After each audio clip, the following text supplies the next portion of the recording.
अध्याय 51। यह मुझे बहुत सरल लगता है। उसने अपना शरीर नीचे झुकाया और सूंघा। उसे कोई दुर्गंध नहीं आई, इसलिए शायद उसने शौच नहीं किया था। फिर भी वू जियांगताओ ने जांचने के लिए अपनी उंगली से उसके नितंबों को टटोला और तब जाकर उसने पुष्टि की कि वहां कुछ भी नहीं था। आओ आओ आओ, पापा तुम्हारे डायपर बदलने जा रहे हैं। पहले तुम, बड़े भाई। वू जियांगताओ ने बड़े भाई के लिए गर्म और भारी डायपर की डोरी खोली ही थी कि पास ही खड़ी ली शान शान उत्सुकता से बोली, जियांगताओ, मुझे इसे बदलने की कोशिश करने दो। यह मुझे बहुत सरल लगता है। मैंने पहले भी देखा है जब आपने शियाओ जून को सिखाया था, और मैंने आपको कई बार उनमें बदलाव करते हुए भी देखा है। मैं इन चरणों से बहुत अच्छी तरह परिचित हूँ। ठीक है, तो फिर। वो जियांगताओ एक तरफ हट गए, और ली शान शान उत्साह से आगे बढ़ी और सावधानीपूर्वक डायपर हटा दिया।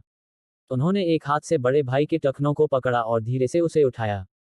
जैसे ही बच्चे का नितंब गद्दे से थोड़ा ऊपर उठा, उन्होंने जल्दी और कुशलता से नया डायपर नीचे सरका दिया और उसे बच्चे की पीठ के निचले हिस्से और कूल्हों के बीच ठीक से लगा दिया।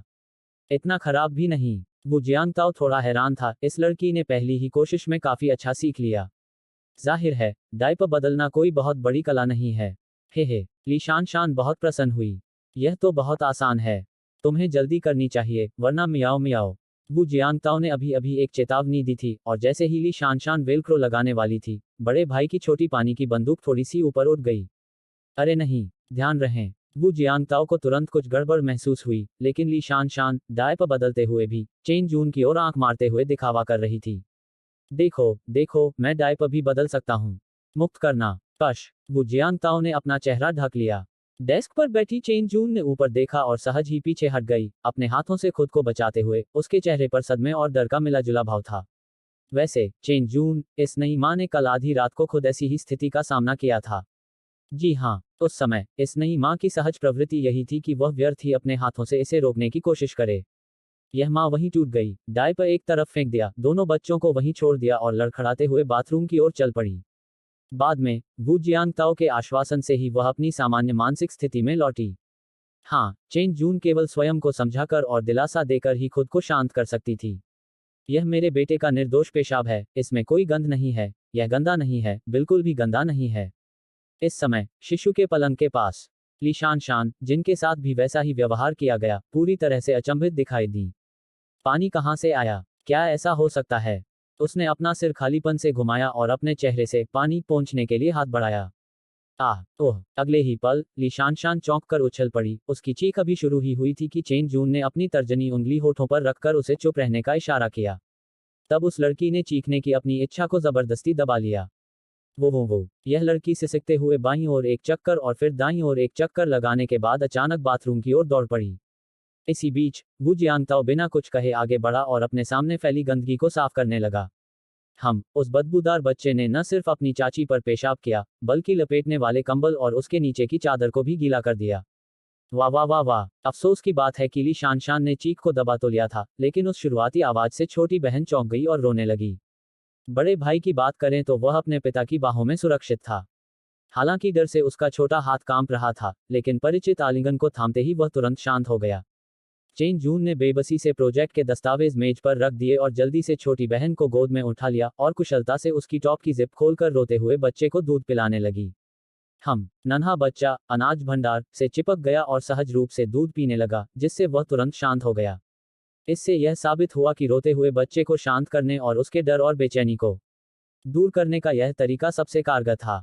साथ ही इससे बच्चे में निर्भरता विकसित करना भी आसान हो गया। शाओ जून, इसे ज्यादा दूध मत पिलाओ, वरना इसका दूध पीने का समय बिगड़ जाएगा। बगल से बड़े भाई को शिशु पलंग पर सूखी जगह पर लिटाने के बाद वू जियांगताओ जल्दी से पास आया। चेन जून को तब समस्या का एहसास हुआ, लेकिन छोटी बहन इतनी जोर से चूस रही थी कि वह उसे कुछ देर तक पीछे नहीं खींच पाए। मैं करूंगी। वू जियांगताओ पहले से ही तैयार था। उसने हाथ बढ़ाया और सावधानीपूर्वक अपनी उंगली बच्चे के मुंह में डाली। चेन जून पहले तो स्तब्ध रह गई, फिर घाटी में एकांत में खिले ऑर्किड की तरह उसका चेहरा तुरंत लाल हो गया, जबकि वू जियांगताओ, मानो कुछ हुआ ही न हो, मुड़कर चला गया। अचानक पूरा कमरा एक अजीब सी खामोशी में डूब गया। चेन जून का दिल सचमुच शर्मिंदा और असहज महसूस कर रहा था। वह वहां खड़ी रही, उसका चेहरा इतना लाल था मानो धुआं उठ रहा हो, जबकि समवन इतना दोषी और इतना डरपोक था कि उसमें उसकी तरफ देखने की भी हिम्मत नहीं थी, बल्कि वह बच्चे को सुलाने पर ध्यान केंद्रित करने लगा। दूसरी ओर ली शान शान बाथरूम से बाहर निकली तो उसे बहुत असहज महसूस हो रहा था। उसका चेहरा तो साफ था, लेकिन उस पर काफी पेशाब गिरा हुआ था और उसकी मानसिक स्थिति थोड़ी खराब थी। जैसे ही वह बाहर आए, उसने देखा कि चेन जून बिस्तर के पास खड़ी है। उसका चेहरा पूरी तरह से लाल है और उसके सिर से सफेद धुएं के गुच्छे भी उठ रहे हैं। यह देखकर वह आश्चर्यचकित रह गई। क्या क्या हो रहा है? ली शान पास आकर चेन जून को गौर से देखने लगी। नहीं, मैं तो बस एक पल के लिए ही गई थी। क्या तुम स्टीमर में पक गए थे या कुछ और? तुम तो बिल्कुल लाल हो गए हो, छी छी, और तो और भाप भी निकल रही है। क्या हुआ? वह वो जियांगताओ ने छोटी बहन का डायपर बदल दिया और अंत में ली शान की ओर मुड़कर देखा। शाओ शान, क्या तुम थोड़ी देर के लिए बाहर जा सकती हो? मुझे शाओ जून से कुछ कहना है। ओह, क्या हम कोई रहस्य फुसफुसा रहे हैं? ली शान चेन जून और वू जियांगताओ को बारी बारी से देखती रही। उसके चेहरे पर एक शरारती मुस्कान थी, लेकिन साथ ही मन में एक बुरा एहसास भी पनप रहा था। क्या हमारी सबसे अच्छी दोस्त उसके प्यार में पड़ने वाली है? ऐसा हो ही नहीं सकता। कुछ ही दिन बीते हैं, इतनी जल्दी? ठीक है, ठीक है, मैं बाहर जाता हूँ, मैं बाहर जाता हूँ। वू जियांगताओ, मुझे पता है कि तुम कुंग फू के उस्ताद हो, लेकिन तुम्हें हमारे शाओ जून को परेशान करने की इजाजत नहीं है। समझे? वरना मैं तुम्हें नहीं छोड़ूंगा। ली शान ने गुस्से में अपनी छोटी मुट्ठी उसकी ओर लहराई, लेकिन मन ही मन वह सोच रही थी कि आगे क्या करना है। उसकी राय में, हमारे शाओ जून के लिए जो सही साथी हो सकता है, वह सौम्य, विचारशील, लंबा और आकर्षक होना चाहिए। सबसे महत्वपूर्ण बात यह है कि वह उन्हीं की तरह विज्ञान के प्रति समर्पित एक होनहार युवक होना चाहिए। जब दो प्रेमी एक ही क्षेत्र से संबंधित होते हैं, तो उनके विषय समान होते हैं। भले ही उनके दैनिक जीवन में कभी कभार उतार चढ़ाव आए, लेकिन जब तक उनके आध्यात्मिक आदर्श एक जैसे हैं, उनकी आत्माएं एक दूसरे के बेहद करीब आ जाएंगी, यहाँ तक कि एक दूसरे से प्रतिध्वनित भी होंगी, जिससे एक सुंदर, शांत और सुकून भरा जीवन व्यतीत होगा। ली शान दरवाजे से बाहर निकलते हुए सोचती रही और उसके चेहरे पर एक हल्की सी भोली मुस्कान आ गई। आज दोपहर कुछ ऐसा काम आ गया था जिसकी वजह से अपडेट में देरी हुई। अब अपडेट सामान्य रूप से आने लगेंगे। मैं वापस शहर आ गया हूं, और अगर कोई अप्रत्याशित घटना नहीं होती है, तो हमेशा की तरह रोजाना 2 अपडेट आएंगे। प्रीमियम होने पर ढेर सारे अपडेट आएंगे। कृपया मुझे पढ़ते रहने, मासिक पास खरीदने और सुझाव टिकट भेजने के लिए मेरा समर्थन करें। अगर आप इस ऑडियो स्टोरी का नेक्स्ट एपिसोड और सबसे पहले सुनना चाहते हैं, टेलीग्राम ग्रुप ज्वाइन करें। वहां आपको प्रीमियम एक्सेस 99 रुपीज की पूरी जानकारी और एक्सक्लूसिव अपडेट्स मिलेंगी। लिंक डिस्क्रिप्शन और अबाउट में है। अध्याय 52, कौन किसको नियुक्त करता है। बाहर बैठक कक्ष में खड़ी मुद्रा में ध्यान कर रही माता वू की नजर लड़की की भोली मुस्कान पर पड़ी। उद्धरण चिन्ह प्रश्नवाचक चिन्ह प्रश्नवाचक चिन्ह प्रश्नवाचक चिन्ह उद्धरण चिन्ह। उस मुस्कान को देखो, क्या शियाओ शान मोहित हो गई है? नहीं, मुझे जल्दी से शियाओ हुआन को बुलाना होगा, नहीं तो इतनी अच्छी गोभी, उफ, इतनी अच्छी लड़की किसी और के बर्तन में चली जाएगी। हालांकि उसने ऐसा सोचा, फिर भी वो माँ बालकनी पर स्थिर खड़ी रही, बिना हिले डुले। फिर भी उनकी सांसों के साथ उनकी कमर, पेट और रीढ़ की हड्डी धीरे धीरे हिल रही थी, मानो किसी विशाल नदी की गहरी धाराओं में हलचल हो रही हो। कमरे में वू जियांगताओ सावधानी से चेन जून के सामने बैठ गईं, अपने विचारों को इकट्ठा किया और बहुत ही ईमानदारी से बोली, अभी मुझसे थोड़ी गुस्ताखी हो गई। मुझे माफ कर दो, अगली बार ऐसा नहीं होगा। अगर तुम मुझे मारना या डांटना चाहो, तो मैं सह लूंगी। इस समय शांत भाव से भरी चेन जून ने उसे उदासीनता से देखा। उस नजर ने वू जियांगताओ को अजीब तरह से बेचैन कर दिया। काफी देर बाद उसने आखिरकार बहुत शांत स्वर में बात की। अगर अगली बार ऐसी ही कोई स्थिति उत्पन्न होती है, तो मुझे पहले से बता देना। उद्धरण चिन्ह प्रश्नवाचक चिन्ह उद्धरण चिन्ह। वू जियांगताओ चौंक गया। यह जवाब उसकी कल्पना से बिल्कुल अलग था। क्या अगली बार भी ऐसा हो सकता है? माफी मांगने की बात करें तो? चेन जून थोड़ा हिचकिचाया, लेकिन फिर बोला, मुझे माफी मांगनी चाहिए। मेरी मनमानी ही आज की इस स्थिति का कारण बनी है। अब जब यह बात सबके सामने आ चुकी थी, चेन जून ने वू जियांगताओ को अपने पारिवारिक पृष्ठभूमि और आज की स्थिति के कारणों के बारे में बताने का फैसला किया। दरअसल ली शान ने उसे कई बार चुपके से बताया था कि वो माता ने इस बारे में कई बार खुलकर और इशारों में पूछताछ की थी। उसने मूल रूप से वू जियांगताओ को बताने के लिए एक अवसर तलाशने की योजना बनाई थी। खैर, यह बात तो देर सवेर कहनी ही थी, और अगर वह नहीं भी कहती, तो भी वो परिवार को आखिरकार पता चल ही जाता। इससे बेहतर यही था कि वह पहले खुलकर और ईमानदारी से बात कर ले, और यह समय बिल्कुल सही था। जैसे जैसे चेन जून अपनी कहानी सुनाती गई, वू जियांगताओ को और भी बेहतर ढंग से समझ में आने लगा कि उसके सामने खड़ी एम यूनिवर्सिटी की देवी वास्तव में किस तरह की शख्सियत थी। इतनी असाधारण शख्सियत का पालन पोषण करने में सक्षम होने के कारण उनका परिवार स्वाभाविक रूप से काफी असाधारण था। उनके पिता चेंचू क्योटो में एक गोपनीय वैज्ञानिक अनुसंधान इकाई में काम करते थे। उनके विवरण से उनकी स्थिति काफी महत्वपूर्ण प्रतीत होती थी। उनकी माता मोवानहे एक सूचीबद्ध समूह कंपनी की अध्यक्ष और हुआशिया काउंटी में एक बहुत ही प्रसिद्ध उद्यमी थी। ओह, तो फिर तुम मेरे पास क्यों आए? वो जियांगताओ ने मन ही मन याद करते हुए पूछा कि क्या जिम में सुबह जल्दी उठकर दौड़ने और बॉक्सिंग का अभ्यास करने के दौरान कभी उसकी मुलाकात उससे हुई थी। ऐसा लगता तो नहीं था। तो फिर उसने उसका चुस्त दुरुस्त शरीर और सिक्स पैक एब्स कहाँ देखे थे? क्योंकि चेन जून का चेहरा लाल हो गया। बाकी सब लोग बहुत ज्यादा घुल मिल गए हैं, इसलिए कोई कदम उठाना मुश्किल है। बिल्कुल सही। चेन जून अपने आसपास के पुरुष मित्रों के साथ कुछ ज्यादा ही परिचित थी, इसीलिए वू जियांगताओ को यह सौभाग्य प्राप्त हुआ। और शुरू से ही उसका इरादा उस व्यक्ति को बताने का नहीं था जिस पर उसने अपना प्यार का इजहार किया था। उसने खुद बच्चे को जन्म देने, अकेले पालने और एक अकेली मां बनने की योजना बनाई थी। हालांकि बीच में ही एक दुर्घटना हो गई और उसने अपने परिवार को बताने की योजना नहीं बनाई थी, इसलिए उसे वू जियांगताओ से दोबारा संपर्क करना पड़ा। दरअसल उस दिन हॉल्स होटल में आपको याद होना चाहिए, है ना?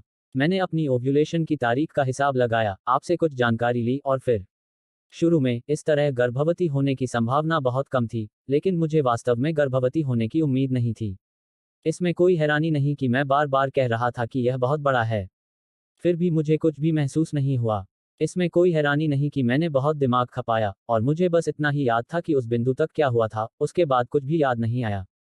वो जियांगताओ अवाक रह गया। जैसा कि कहावत है, लड़कों, जब आप बाहर निकलें तो अपनी सुरक्षा का ध्यान रखें। तो फिर आपने अपने परिवार से क्यों झगड़ा किया?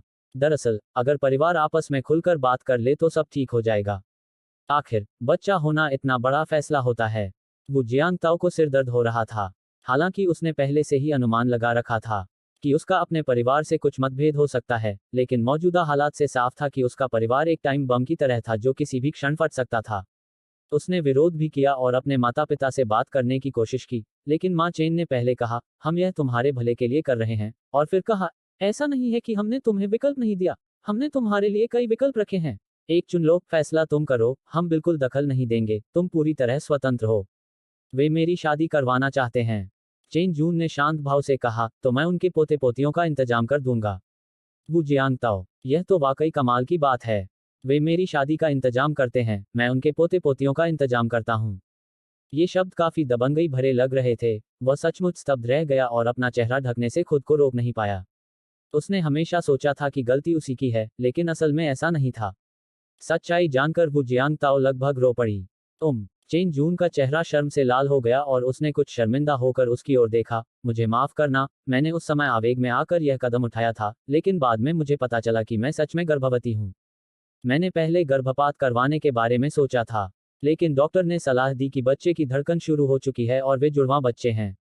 अगर मैं इस बार गर्भपात करवाती हूँ तो भविष्य में दोबारा गर्भवती होने की संभावना तो होगी, लेकिन जोखिम भी होंगे। सामान्य तौर पर वू जियांगताओ के लिए कोई बात नहीं कहना और बदले में उसे दिलासा देना ठीक रहता। लेकिन इस नाजुक क्षण में, मानो किसी दैवीय हस्तक्षेप से, वह अचानक बोल पड़ा, आपकी माफी में ईमानदारी की कमी है। चेन जून, वह थोड़ी हैरान थी। उसकी नज़र में वू जियांगताओ हमेशा से काफी मिलनसार, दयालु और सहज स्वभाव का व्यक्ति रहा था। जी हाँ, हर तरह से एक बहुत अच्छा इंसान। अचानक उसके मुंह से ऐसी बात निकल गई जो कुछ हद तक अप्रत्याशित थी। लेकिन चेन जून को इस बात का एहसास नहीं था कि उसके खुलकर बोलने से किसी के असली स्वभाव का खुलासा होने लगा था।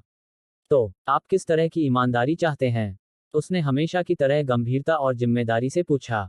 ठीक है, मुझे इसके बारे में सोचना पड़ेगा। वो जियांगताओ की निगाहें उस पर टिकी हुई थीं, जिससे चेन जून असहज हो गई और उसका चेहरा थोड़ा लाल हो गया।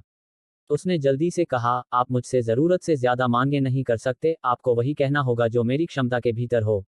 मेरी मांग यह है कि पूरे आधे घंटे बाद, खट खट खट खट, मुख्य शयन कक्ष के दरवाजे के बाहर लीशान शान ने दस्तक दी। तुम दोनों की फुसफुसाहट खत्म हो गई होगी, है ना? क्या मैं अंदर आ सकती हूँ? उसकी परिभाषा के अनुसार भले ही इस कमरे में अब दो प्यारे बच्चे थे, फिर भी यह चेन जून का ही कमरा था, और उसकी सबसे अच्छी दोस्त होने के नाते वह इस कमरे में स्वतंत्र रूप से आ जा सकती थी। अंदर आओ, कमरे से चेन जून की धीमी आवाज आई। लीशान शान को तुरंत कुछ गड़बड़ महसूस हुई। उसने झटपट दरवाजा खोला और अंदर गई, तो देखा कि वह डेस्क पर सिर झुकाए बैठी शोध परियोजना की सामग्री पलट रही थी। फिर भी उसके चेहरे की लाली कम नहीं हुई थी, और उसी समय उसके सिर से सफेद धुएं के गुबार उठ रहे थे। ओह, तुम फिर से सिगरेट पी रही हो? लीशान शान अपनी सबसे अच्छी दोस्त को देखकर थोड़ी चिंतित हुई, फिर उसने दूसरी तरफ बैठे वू जियांगताओ की ओर देखा, जो 2 बच्चों की देखभाल कर रहा था। उसने देखा कि वह शांति से छोटे बच्चे के बिस्तर की चादरें बदल रहा था। बड़े भाई मियाओ मियाओ के पेशाब से न केवल बिस्तर भीग गया था, बल्कि चादरें भीग गई थीं, जिन्हें बदलना और धोना जरूरी था। उन्हें आखिरकार उचित, कानूनी और लाभकारी मुआवजा मिल गया था और उनका दिल खुशी से भर गया था। अध्याय 53। मूल कारण। तुम दोनों अभी किस बारे में बात कर रहे थे? लीशान शान ने वू जियांगताओ की ओर सतर्कता से देखा, अपनी सबसे अच्छी दोस्त के करीब झुकी और सीधे सीधे पूछ लिया। अरे अरे, मेरे सामने सीधे सीधे यह पूछना थोड़ा अनुचित नहीं है क्या? वू जियांगताओ को थोड़ा अपराध बोध हुआ, लेकिन चेन जून की कही बात याद करके उन्हें अचानक एक बार फिर अविश्वसनीय रूप से आत्मविश्वास महसूस हुआ। खैर, आखिर इस मामले में भारी नुकसान तो उन्हें ही उठाना पड़ा था, और अभी की गई वह साधारण सी विनती तो बस थोड़ी सी क्षतिपूर्ति ही थी, यह बिल्कुल भी अनुचित नहीं थी। उसके चेहरे से शर्मिंदगी धीरे धीरे गायब हो गई। चेन जून तो चेन जून ही थी, और वह अब शांत हो चुकी थी। यह कुछ भी नहीं है। यूनिवर्सिटी की देवी ने अपना सिर तक नहीं उठाया, शांति से परियोजना दस्तावेजों के पन्ने पलटती रहीं। हमने बस कुछ बातें स्पष्ट की, मेरे परिवार के बारे में। अरे बाप रे, मेरी प्यारी, आखिरकार तुमने कुछ तो कहा। तुम्हें पता नहीं, तुम्हारी माँ ने मुझे कई बार फोन करके पूछा है कि क्या तुम घर लौट आए हो। मैं तुम्हारी जगह काम कर रही हूँ, और अब मुझे घबराहट होने लगी है। तुम अपने परिवार को कब बताने वाली हो? मैं अब और बर्दाश्त नहीं कर सकती।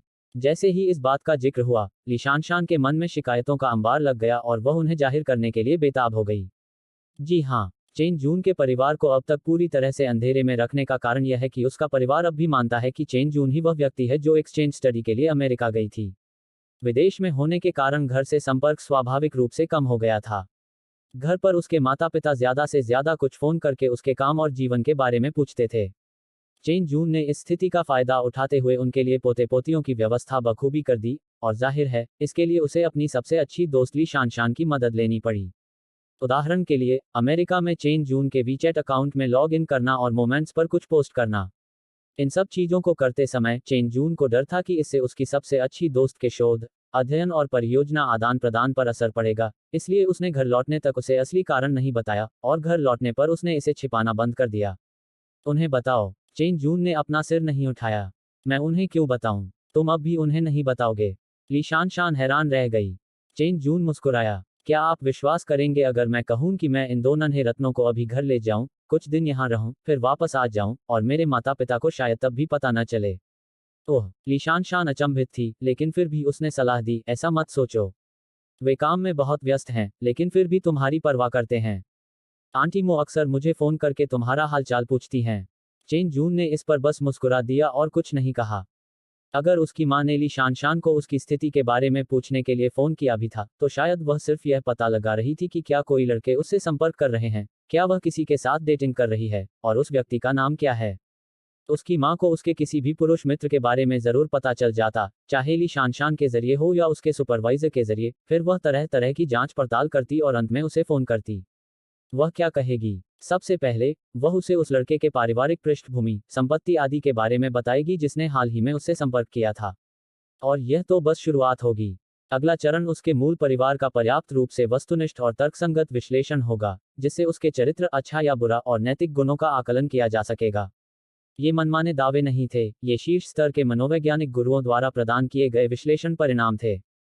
चेन जून के अनुसार, किसी सूचीबद्ध समूह कंपनी के इस सीईओ के व्यस्त होने या न होने की बात कुछ हद तक श्रोडिंगर की बिल्ली की पहेली जैसी थी। वह इतनी व्यस्त रहती थी कि कुछ दिनों में एक बार ही घर लौट पाती थी, और माँ बेटी हफ्ते में एक बार ही फोन पर बात कर पाती थी। फिर भी जैसे ही कोई लड़का उसके सामने आता, वह हमेशा बिना रुके आधे घंटे या 1 घंटे तक फोन पर बात करने का समय निकाल लेती थी। और अंत में, इन सभी लड़कों को अयोग्य घोषित कर दिया जाएगा, जो उसे परिपूर्ण प्रेम या सुखी वैवाहिक जीवन देने में असमर्थ होंगे, इत्यादि। जूनियर और सीनियर हाई स्कूल में डेटिंग करना पूरी तरह से प्रतिबंधित था, जिसके लिए कई स्पष्ट प्रतिबंध और कड़ी निगरानी रखी जाती थी। हालांकि चेन जून को उस समय यह बात बुरी लगती थी, लेकिन अब वह इसे समझ सकती है, पर पिछले कुछ वर्षों में उसकी मां की हरकतें बेहद परेशान करने वाली हो गई थीं। विश्वविद्यालय में पढ़ाई और बाद में अनुसंधान संस्थान में काम करने के दौरान चेन जून की मुलाकात कई प्रतिभाशाली युवकों से हुई, जिन्होंने उसका दिल जीत लिया। हालांकि कुछ भी शुरू होने से पहले ही उसकी मां के दखल से सब कुछ बिगड़ गया, और उनमें से कई तो सामान्य दोस्त भी नहीं रह पाए। उदाहरण के लिए, चेन मेई को ही ले लीजिए। उदाहरण के लिए, उनकी जूनियर, चेन मेई। जब छात्र परिषद की अध्यक्ष पहली बार उनके सामने पेश हुई और उन्होंने शैक्षणिक और अध्ययन संबंधी अनुभवों पर चर्चा की, तो उन्हें अगले ही दिन उनकी मां का फोन आया। हम राष्ट्रपति मो ने उनके बारे में जो अंतिम मूल्यांकन दिया, वह था गहरी साजिश रचने वाला, कुछ हद तक साधन संपन्न, लेकिन बुद्धि की कमी वाला। शायद वह एक मधुर रिश्ता तो दे सकता था, लेकिन सुखी वैवाहिक जीवन तो बिल्कुल नहीं। चेन मेई को यह नहीं पता था कि मौजूदा हालात न होते तो भी उसका और चेन जून का रिश्ता कभी कामयाब नहीं हो पाता। उसके अलावा चेन जून के पास आने वाले हर लड़के का यही हाल हुआ। इसमें वह युवक भी शामिल था जिसे चेन जून बहुत पसंद करता था। मो वानहे द्वारा नियुक्त तथाकथित पेशेवर मनोवैज्ञानिक गुरुओं द्वारा दी गई टिप्पणियों में ईमानदार जैसा एक दुर्लभ सकारात्मक शब्द भी शामिल था, लेकिन ठीक अगले ही वाक्य में बहुत भोला, बहुत भरोसेमंद और अनम्य जैसे मूल्यांकन थे। उसकी सबसे अच्छी दोस्त लीशान शान यह सब जानती थी। यह कहा जा सकता है कि विश्वविद्यालय से लेकर नौकरी शुरू करने तक चेन जून का अविवाहित रहना काफी हद तक उसकी मां मो वानहे की वजह से था। इसीलिए चेन जून ने अपने माता पिता के लिए पोते पोतियों की व्यवस्था करते समय एक अजनबी को चुना। उसे झूठ बोलना पसंद नहीं था और किसी ऐसे व्यक्ति को निशाना बनाना वाकई मुश्किल था जिसे वह बहुत अच्छी तरह जानती हो।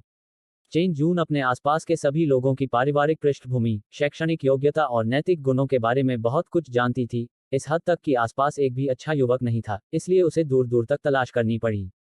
तो संयोगवश एक दिन वह हॉल के बार में गई और चारों ओर देखने के बाद, यह युवक लंबा और काफी आकर्षक है, ठीक रहेगा। खैर, वह तो बस अपने माता पिता के लिए अच्छे पोते पोतियों की व्यवस्था कर रही थी, और चूंकि उसकी खुद शादी करने की कोई योजना नहीं थी, इसलिए जब तक वह इतना सुंदर हो कि बच्चे बहुत बदसूरत न हो, तब तक सब ठीक था। शुरू में तो यह एक बेहतरीन योजना थी, लेकिन उसने एक बहुत बड़ी चूक कर दी। प्रसव कक्ष में प्रवेश करने के लिए परिवार के किसी करीबी सदस्य या बच्चे के पिता के हस्ताक्षर आवश्यक थे। जैसे ही सूरज डूबा, पिता वो आखिरकार अपने घर की यात्रा पर निकल पड़े और माता वो व्यक्तिगत रूप से उन्हें नीचे तक छोड़ने गईं। पत्नी शियाओ जून का परिवार इस तरह चुप रहना टिकाऊ नहीं है। मुझे लगता है कि सबसे अच्छा होगा कि हम उससे इस बारे में बात करें, वह अपने परिवार को सब कुछ समझा दे, और फिर हम उसके परिवार के सदस्यों के साथ बैठकर ठीक से बात कर सकते हैं। यह कहना तो आसान है, लेकिन माँ वू ने बेबसी से आह भरी। उसके परिवार से बात करना आसान नहीं होगा। बिल्कुल नहीं, पिता वू ने थोड़ा सा माथा से कोड़ा। अब जब बच्चे आ गए हैं, तो मुझे लगता है कि स्टिंकी किड और शियाओ जून का आपस में व्यवहार ठीक है। भले ही शियाओ जून अभी शियाओ ताओ से शादी नहीं करना चाहती, हम इस बारे में और कुछ नहीं कहेंगे। इन सब बातों पर चर्चा हो सकती है, लेकिन दोनों बच्चे, कम से कम उनकी ठीक से देखभाल करने के लिए उन्हें साथ रहना तो जरूरी है ना? अध्याय 54। उसके परिवार के बारे में मैंने जियांगहू के कुछ संपर्कों का इस्तेमाल किया और कुछ बातें पता लगाईं। माँ वू ने धीमी आवाज में कहा, उसके पिता का नाम चेन चू है, जो राजधानी के एक अनुसंधान संस्थान के उपडीन हैं, और उसकी माँ का नाम मो वानहे है। फादर वू की भौहें तन गईं। यह नाम कुछ जाना पहचाना सा लग रहा है। जी हाँ, वह फ्यून ग्रुप की अध्यक्ष हैं। दंपति ने पूरी यात्रा के दौरान बातचीत की, अपने बेटे के सामने आई गंभीर समस्या पर अपने विचार साझा किए और अंततः एक आम सहमति पर पहुंचे। पहले उनके बेटे को एक पिता और वास्तविक पति के रूप में अपने कर्तव्यों को पूरा करने दें, अपनी पत्नी और बच्चे की अच्छी देखभाल करने दें, और बाकी सब चीजों के लिए वे फिलहाल अवलोकन करेंगे और बहुत अधिक हस्तक्षेप नहीं करेंगे। बस बहुत हो गया, बस बहुत हो गया।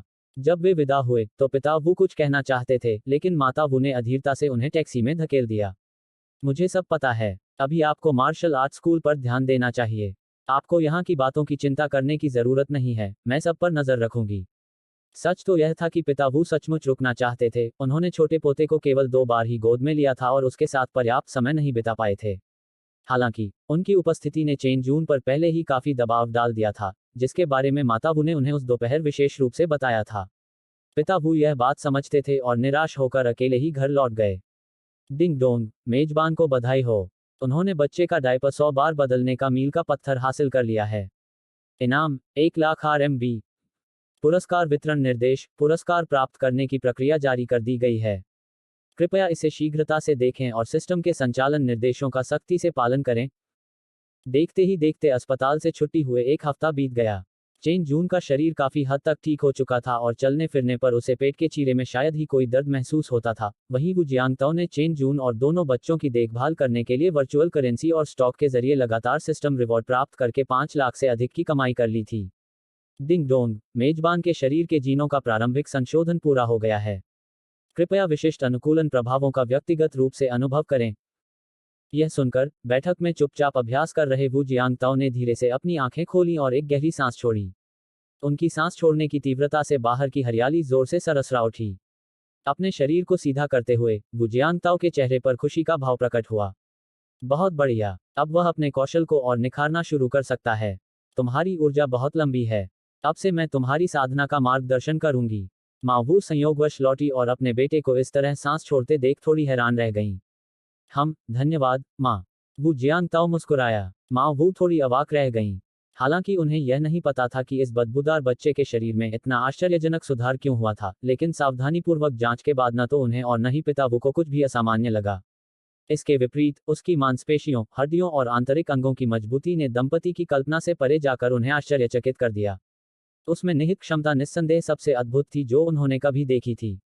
यूनिवर्सिटी में चेन जून द्वारा मचाया गया बवाल धीरे धीरे शांत हो गया और अब मंचों पर बहुत कम लोग इस मामले पर ध्यान दे रहे थे।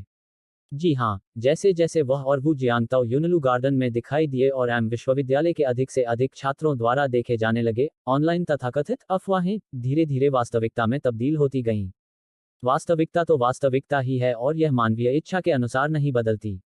इसी कारण यूनिवर्सिटी का फोरम कई पुरुष छात्रों के लिए दिल टूटने का अड्डा बन गया, जिसके चलते फोरम के सक्रिय उपयोगकर्ताओं की संख्या में भी भारी गिरावट आई। पहले जो 2 से 3 हजार मासिक सक्रिय उपयोगकर्ता थे, उनकी संख्या अचानक घटकर केवल कुछ सौ रह गई। अकादमी के संचालक यूनिवर्सिटी की देवियों के प्रशंसकों के साथ फूट फूट कर रोने लगे। इस उद्देश्य से फोरम के संचालकों ने अकादमी के भीतर विभिन्न रोचक कहानियों और गपशपों को उजागर करने और उनकी योजना बनाने की पुरजोर कोशिश की। जाहिर है, इस गपशप में किसी की निजी गोपनीयता का उल्लंघन नहीं होना चाहिए था और न ही इससे जनता पर नकारात्मक प्रभाव पड़ना चाहिए था, अन्यथा उन्हें बिना किसी लाभ के मुसीबत में पड़ना पड़ता। फोरम की गतिविधि को बहाल करने के लिए संचालकों ने हर संभव प्रयास किया, यहां तक कि विश्वविद्यालय की नई पीढ़ी की देवी चयन प्रतियोगिता भी शुरू की। हालांकि इस भव्य आयोजन को बहुत कम प्रतिक्रिया मिली और निराशा का माहौल अभी भी छाया हुआ था। इसका कोई उपाय नहीं था। हालांकि चेन जून अब इस दुनिया में नहीं थी और एक स्मृति बनकर रह गई थी, लेकिन विश्वविद्यालय में उसने जो सुंदरता छोड़ी थी, वह इतनी गहरी थी कि अन्य लड़कियां उसे पार नहीं कर सकती थीं। इसी क्षण यूनिवर्सिटी फोरम पर नई लहरें उठने लगीं। क्या चेन जून घर तोड़ने वाला है? वू जियांगताओ की पूर्व प्रेमिका लू वान एर का प्यार चुरा लिया गया था। आइए अतीत की उन घटनाओं के बारे में बात करते हैं जिनके बारे में आप नहीं जानते। शीर्षक से एक पोस्ट अचानक अकादमी के फोरम पर दिखाई दी। जैसे ही यह पोस्ट सामने आई, शांत दिख रही रात में पल भर में हलचल मच गई। तेजी से फैलते हुए पूरे विश्वविद्यालय में हलचल मच गई और यहां तक कि एफसीटी यूनिवर्सिटी टाउन के अन्य अकादमियों के छात्र भी इस उत्साह में शामिल होने के लिए आ गए। चेन जून की प्रतिभा और खूबसूरती कितनी प्रभावशाली थी, यह सिर्फ यूनिवर्सिटी में ही नहीं था, बल्कि पूरे एफसीटी यूनिवर्सिटी टाउन में लगभग हर युवक उसे जानता था। इस पोस्ट में उजागर की गई सामग्री ने न केवल वू जियांगताओ को फिर से विवादों के केंद्र में धकेल दिया, बल्कि लू वान एर को भी प्रसिद्धि दिला दी। तस्वीरों और लेख सहित उस पोस्ट में खुलासा हुआ कि महज 6 महीने पहले वू जियांगताओ की पूर्व प्रेमिका लू वान एर कथित तौर पर गर्भवती होने की हालत में किंगकियाओ मातृ एवं शिशु स्वास्थ्य अस्पताल में उपस्थित हुई थी। कथित तौर पर, यह सही है। पोस्ट के अंत में लेखक ने अंतिम प्रश्न पूछा, यदि लू वान एर गर्भवती थी तो वह बच्चा किसका था? लेखक ने यह भी अपील की कि यदि इस पूरी घटना में किसी ने कपटपूर्ण और अनैतिक कार्य किया हो, किसी को त्याग दिया गया हो और उसके साथ अन्याय हुआ हो और किसी को अंधेरे में रखा गया हो, तो उन्हें खड़े होकर न्याय का समर्थन करना चाहिए और दुनिया में स्पष्टता बहाल करनी चाहिए। इस पोस्ट में लेखक ने व्यवहारिक रूप से वू जियांगताओ का नाम लेकर उसकी आलोचना की, उस पर आरोप लगाया कि उसने अपनी पूर्व प्रेमिका को छोड़ दिया और चेन जून के साथ रहने के लिए बेवफा हो गया। यह कहना जरूरी है कि यह पोस्ट बेहद भड़काऊ थी। इसे पढ़ने के बाद यूनिवर्सिटी के सभी छात्र उत्तेजित हो गए। अरे बाप रे, लू वान एर भी गर्भवती है। क्या यह सच है या झूठ?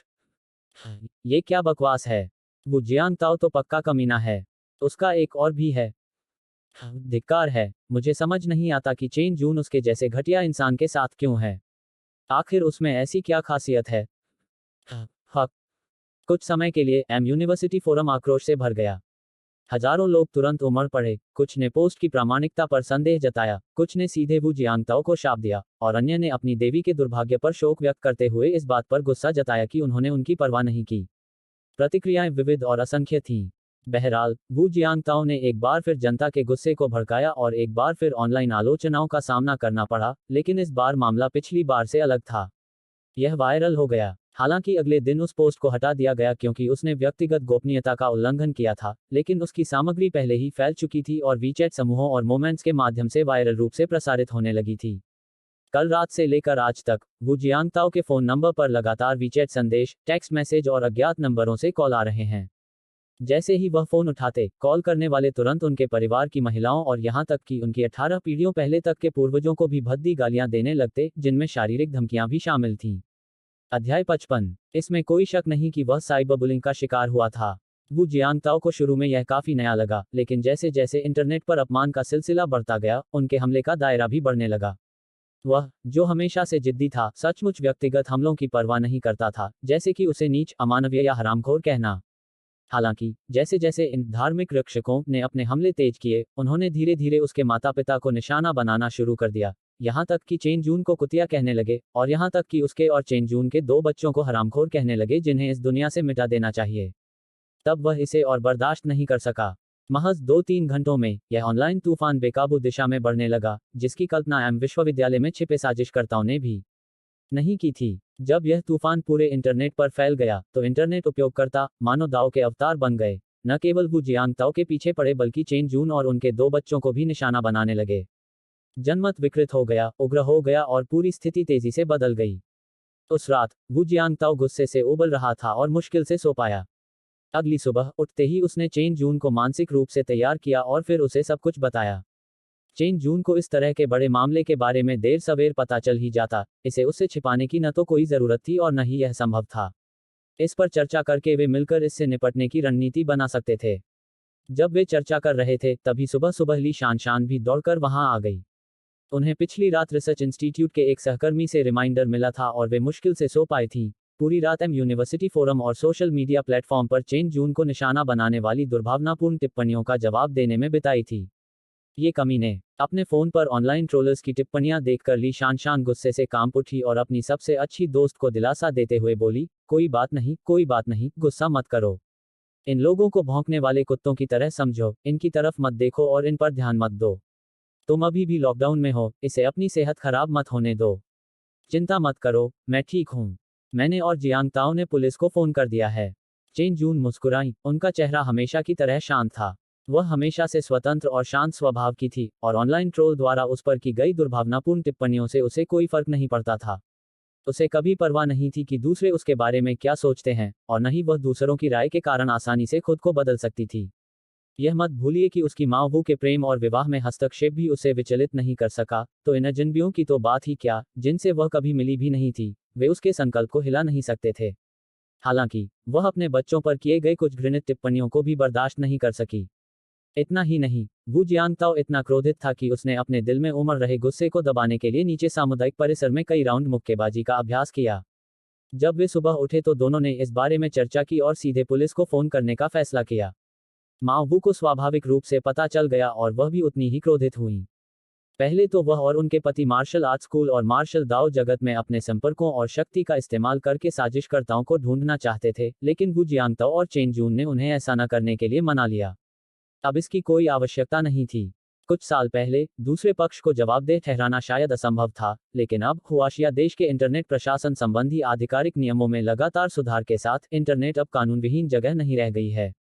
रिपोर्ट मिलने पर एफसीटी गैरिसन कमांड ने तुरंत कार्रवाई की। सबसे पहले एक घोषणा जारी कर कहा कि उन्होंने मामला स्वीकार कर लिया है और जांच शुरू कर रहे हैं, और उन लापरवाह नेटिजनों को चेतावनी दी कि इंटरनेट कानून से परे कोई जगह नहीं है, और ऑनलाइन पोस्ट की गई टिप्पणियों के लिए हर कोई जिम्मेदार होगा।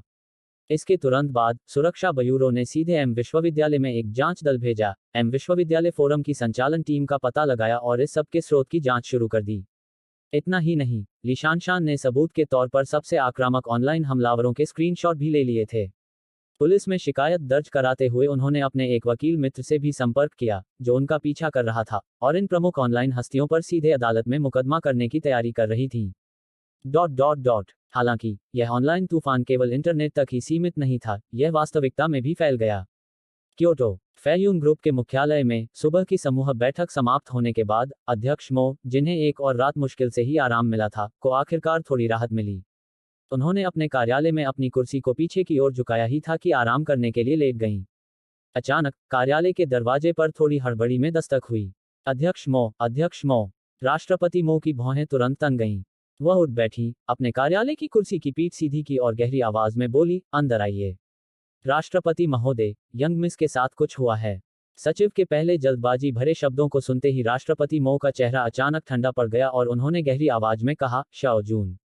क्या हुआ? उसे क्या हुआ? उसे साइबर बुलिंग का शिकार होना पड़ा क्या? राष्ट्रपति मो अचानक खड़ी हो गईं, उनकी आवाज ठंडी थी, आखिर हुआ क्या? निजी सहायक ने आगे बढ़कर अपने फोन पर एम यूनिवर्सिटी फोरम से स्क्रीनशॉट किए गए पोस्ट की सामग्री राष्ट्रपति मो को सौंप दी। फोन लेते ही वह एकदम अकड़ी हुई खड़ी हो गईं, उनका चेहरा उतरा हुआ था, उनका दिल भय से भर गया था। और अगले ही पल, हरामखोर, राष्ट्रपति मो ने गुस्से से लाल चेहरे के साथ मेज पर हाथ पटका और उनकी निजी सहायक डर से कांप उठी, मन ही मन आश्चर्यचकित होते हुए। उस सुबह शेयरधारकों की बैठक में चुनौती भरे अध्यक्ष का सामना करते हुए राष्ट्रपति मो इस तरह भड़की नहीं थी। उन्होंने बस उपस्थित सभी लोगों पर एक नजर डाली और बेपरवाही से कहा, 5 साल। ये 5 साल, मुझे पता है कि मैंने आप लोगों को कितना कुछ दिया है और आप सभी इसे अपने दिल में अच्छी तरह जानते हैं। मैं अब घोषणा करती हूं कि इस साल कोई लाभांश नहीं दिया जाएगा। उस वाक्य का अंतर्निहित अर्थ था, तुम मेरा क्या बिगाड़ सकते हो? ये शब्द सुनते ही पूरी सभा में सन्नाटा छा गया, किसी ने प्रतिक्रिया देने की हिम्मत नहीं की, किसी ने जवाब देने की हिम्मत नहीं की। मुझे याद है कि हमारे एम विश्वविद्यालय के साथ प्रतिभा विकास और वैज्ञानिक अनुसंधान सहयोग परियोजनाएं हमेशा से चलती रही हैं, है ना? जी हाँ, राष्ट्रपति मो। सहायक ने एक कदम आगे बढ़कर आदरपूर्वक अपना बिजनेस कार्ड देते हुए कहा, यह एम विश्वविद्यालय के डीन की संपर्क जानकारी है। राष्ट्रपति मो ने तुरंत फोन उठाया, अपना फोन लिया और सीधे डायल किया। एक सूचीबद्ध कंपनी होने के नाते फ्यून ग्रुप के हुआशिया काउंटी के कई विश्वविद्यालयों और अनुसंधान संस्थानों के साथ वैज्ञानिक अनुसंधान सहयोग परियोजनाएं थीं और एम विश्वविद्यालय उनमें से एक था। इस समय एम विश्वविद्यालय के प्रशासनिक भवन में डीन के कार्यालय में फोरम संचालन विभाग ने कल रात उस पोस्ट को तुरंत क्यों नहीं हटाया? और हमारे कॉलेज में अविवाहित महिलाओं के गर्भवती होने की समस्या क्यों है? क्या आपने पूरी कहानी की गहन जांच की है? इसमें शामिल तीनों पक्षों को तुरंत ढूंढो और पता लगाओ कि आखिर हुआ क्या था। एम विश्वविद्यालय के डीन अपनी डेस्क के पीछे गंभीर चेहरे के साथ बैठे थे।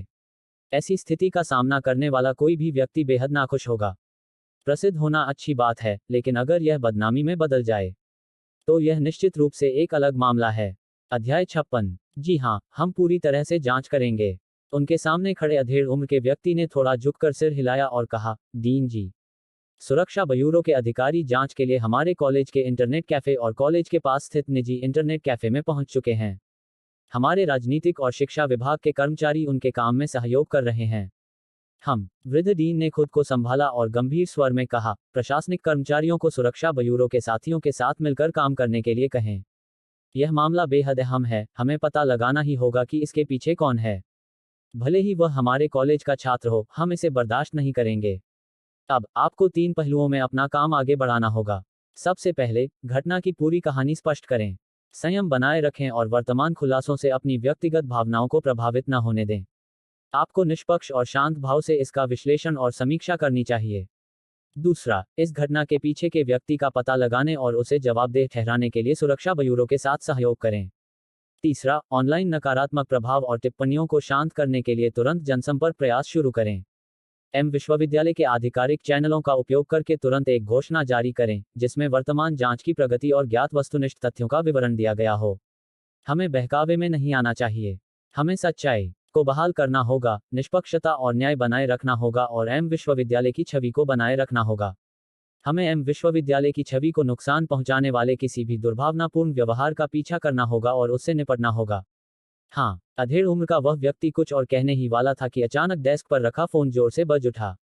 ओह! बूढ़े डीन ने नीचे देखा और उनके चेहरे पर हैरानी का एक हल्का सा भाव दिखाई दिया। फेयून समूह के अध्यक्ष मो वान है। वह इस समय क्यों फोन करेगी?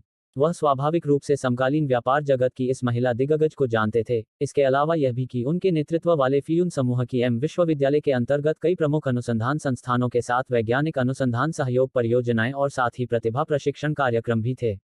नमस्कार, मैं मो वानहे हूँ।